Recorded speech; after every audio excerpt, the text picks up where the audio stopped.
మరియు మన హరీష్ అన్న గారికి ఇద్దరికి కూడా పల్లా రాజేశ్వరరెడ్డి గారికి ఎమ్మెల్సీల గారికి స్టేజ్ మీద ఉన్న ఎమ్మెల్యే గారికి ప్రతి ఒక్కరికి నా హృదయపూర్వక అభినందనలు తెలియజేసుకుంటున్నాను. ఈ వేదికను ఈరోజు పల్లా రాజేశ్వరరెడ్డి గారు అందరినీ తీసుకొచ్చినందుకు వారికి ప్రత్యేక ధన్యవాదాలు. సో ఈరోజు మనము జూబిలీహిల్స్ ఎలక్షన్ గురించి ఈరోజు ముఖ్య సమావేశం పెట్టుకోవడం జరిగింది. ఎందుకంటే మనము అందరం కలిసి ఆ రోజు హరీష్ అన్న దగ్గరికి వెళ్ళినప్పుడు మీరు సమావేశంగా అందరూ కూర్చొని మంచిగా ఏదో ఒక రోజు సెట్ చేసుకోండి అని చెప్పడం జరిగింది. అప్పుడు మేమిద్దరం వస్తాం, మీరు సమస్యలు కానీ మీ 7 డివిజన్లు అందరూ మీ ఇన్ఛార్జులు మీరందరూ మాట్లాడుకొని ఒకసారి డిసైడ్ చేసుకోమంటే మనకు ఆదివారం రోజు మనకు టైం ఇవ్వడం జరిగింది. మనము పక్కా పార్టీ కాంగ్రెస్ వాళ్ళకి ఎందుకు వేయొద్దు, మన టీఆర్ఎస్ పార్టీకే మనం ఎందుకు వేయాలనే సబ్జెక్టు నేను చెప్తా. నా పేరు రాజలక్ష్మి. ఎందుకంటే ఇప్పుడు ఆల్రెడీ అందరం కూడా ఫస్ట్ చర్చలు జరిగినాయి, ఇప్పుడు కూడా జరిగినాయి. మనం ఎందుకు బీఆర్ఎస్కు వేయాలి అంటే స్వతంత్రం వచ్చినప్పటి నుంచి కూడా మనల్ని గుర్తించలేదు ఏ పార్టీ కూడా. తెలంగాణ ప్రభుత్వం వచ్చిన తర్వాత 2014లో కేసీఆర్ గారు ప్రమాణ స్వీకారం చేసిన తర్వాత కేకే గారితోటి ఒక కమిటీ వేసిర్రు. ఏమని, మన స్థితిగతుల మీద ఒక సర్వే చేయమని చెప్పి. ఆ సర్వేలో కేకే గారు వినోద్ కుమార్ సార్ గారు, ఇప్పుడు మన సార్ ఉన్నారు హరీష్ రావు గారు సారు, బకలబర్ణం గారు, బీసీ కమిషనర్ గారు మన రాములు గారు, మేము అందరం కలిసి అధ్యయన కమిటీలో మనకెందరికి ఇండ్లు లేవు, ఎందరికి ఉన్నాయి, ఏంది అనే దాని మీద ప్రతి ఇంటింటికి కూడా సర్వే చేయడం జరిగింది తెలంగాణ ప్రభుత్వం. ఆ తరువాత అప్పుడు మనకేందంటే సొసైటీకి 7 లక్షల రూపాయలు మాత్రమే తట్టలు పారలు కొనుక్కోవడానికి మాత్రం ఇచ్చిరు. అది మన సొసైటీ వాళ్ళందరికీ తెలుసు. కానీ తెలంగాణ ప్రభుత్వం వచ్చిన తర్వాత ఆ సొసైటీలో తట్టల పారలతోటి పని అయ్యేటట్టు లేదు. పనిముట్లు కొనుక్కోవడానికి ఒక 30 లక్షల రూపాయలు అవసరం ఉంటే జేసీబీ ఇటాచి కొనుక్కొని మనల్ని డెవలప్ కావడానికి కేసీఆర్ గారు ఫెడరేషన్కు మనకు 30 లక్షల రూపాయలు శాంక్షన్ చేయడం జరిగింది. అందులో భాగంగా ఫెడరేషన్ నుంచి కూడా కొన్ని సొసైటీలకు రావడం జరిగింది. అది మీకు తెలుసు. ఇందులో అందరికీ రాకపోవచ్చు, వచ్చినాయి. ఇంకా ఏం చేసిండు అని అంటే మన కులానికి కాంట్రాక్టర్ దానిలో కూడా కొంత మెరుగుపరిచిండ్రు, ఇంకా కొంత కూడా మనకు మెరుగుపరిచేది ఉంది, మనం చెప్తాం. ఫస్ట్ మనకి ఏం చేసిండ్రు అనే దాని మీద ఈ అన్ని డివిజన్లలో కూడా కార్పొరేట్గా కావాలి అనేసి 150లో ఆలకుంట సరస్వతికి కూడా మన కుల బంధువులకు ఇవ్వడం జరిగింది మన ప్రభుత్వం. అంతకుముందుకు ఎవరు ఇవ్వలేదు. అదే హరిబాయనే సార్, తార్నాక నుంచి. ఇంకొకటి ఏంటంటే అందరికీ, ఎందుకంటే అందరికీ అవకాశాలు రాకపోవచ్చు, వచ్చిన వాళ్ళకు మాత్రం ఇవ్వడానికి ఇచ్చిర్రు.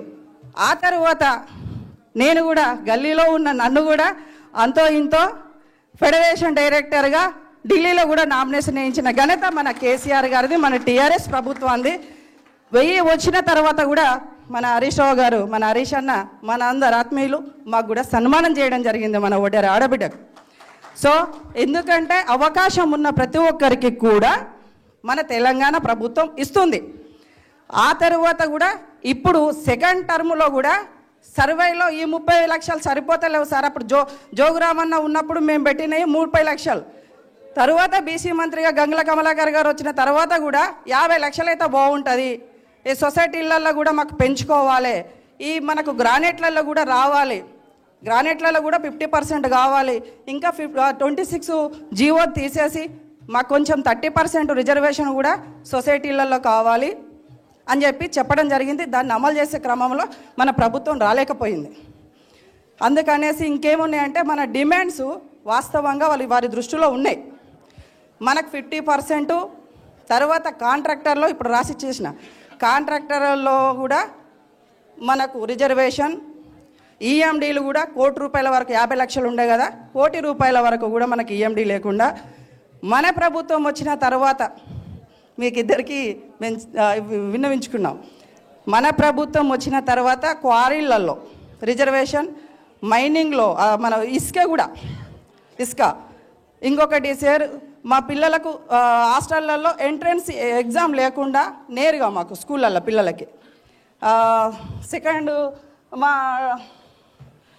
మా కోరికలు నిరుపేద ఇప్పుడు ప్రభుత్వంలో ఉప్పల్ భగవతిలో మనకి ఇచ్చిన ఎకరం స్థలానికి 5 కోట్ల రూపాయలతో బిల్డింగ్ ఒడ్డే ఓబన్న బిల్డింగ్ అనేది మనం నిర్మించుకోవాలని చెప్పేసి మన ప్రభుత్వంలో ఇచ్చిర్రు. వారి ప్రభుత్వంలో మనకి ఏమీ ఇవ్వలేదు. ఇప్పుడున్న ప్రభుత్వంలో ఇవ్వలేదు. మన ప్రభుత్వం వచ్చిన తర్వాత అప్పుడు ఫెడరేషన్కు డబ్బులు పెట్టిరు. మన ప్రభుత్వం వచ్చిన తర్వాత ఫెడరేషన్కు ఒక చైర్మన్ని పెట్టి పాలక వర్గాన్ని నియమించి దానికి 50 కోట్లు ఇవ్వండి, ఎమ్మెల్సీలలో ఎమ్మెల్యేలలో మాకు స్థానం ఇవ్వండి. ఇంకా పోతే వాళ్లకు మా వాళ్ళంతా బండ రాయి కొట్టేసి 50 సంవత్సరాలకే ముసలైపోతున్నారు కాబట్టి 50 సంవత్సరాలకు కూడా పింఛన్ ఇవ్వాలని చెప్పేసి కోరుకుంటున్నాం. తెలంగాణలో ఉన్న వడరులకు మా కుటుంబాలకు ఆ గుడిసెలే ఉన్నాయి కాబట్టి ఎక్కడైతే డబుల్ బెడ్రూమ్ ఇల్లు ఉంటాయో వారికి ఇప్పుడు సహాయం చేయండి. మన ప్రభుత్వం వస్తుంది కాబట్టి అప్పుడు కూడా మనకి ఎక్కడైతే వీళ్ళు ఉంటుందో అక్కడ మేజర్గా సార్ ఏంటంటే ఇక్కడ మన రైమత్ నగర్లో వారికి క్వారీ ఉంది 9 ఎకరాలది. క్వారీలో ఎన్టీ రామారావు గారు ఇచ్చినప్పటికీ ల్యాండ్ ఉంది. అందులో వారు క్వారీలో పని చేసుకునేవారు. ఆ పని చేసుకునే క్రమంలో మనకు మన గోపన్న గారు ప్రామిస్ చేసిండు అన్నట్టు, ఇట్లా నేను ఇస్తాను డబుల్ బెడ్రూమ్ ఇల్లు అని. సో వాళ్ళు పక్కకు వచ్చేసి చేసుకున్నారు. వాళ్ళకు కొంతమందికి ఇంకా డబుల్ బెడ్రూమ్ రాలేదు. మీరెక్కడ ఇచ్చినా కూడా వాళ్ళు వెళ్ళడానికి సిద్ధం, రెంట్ కట్టుకోలేక ఉన్నారు.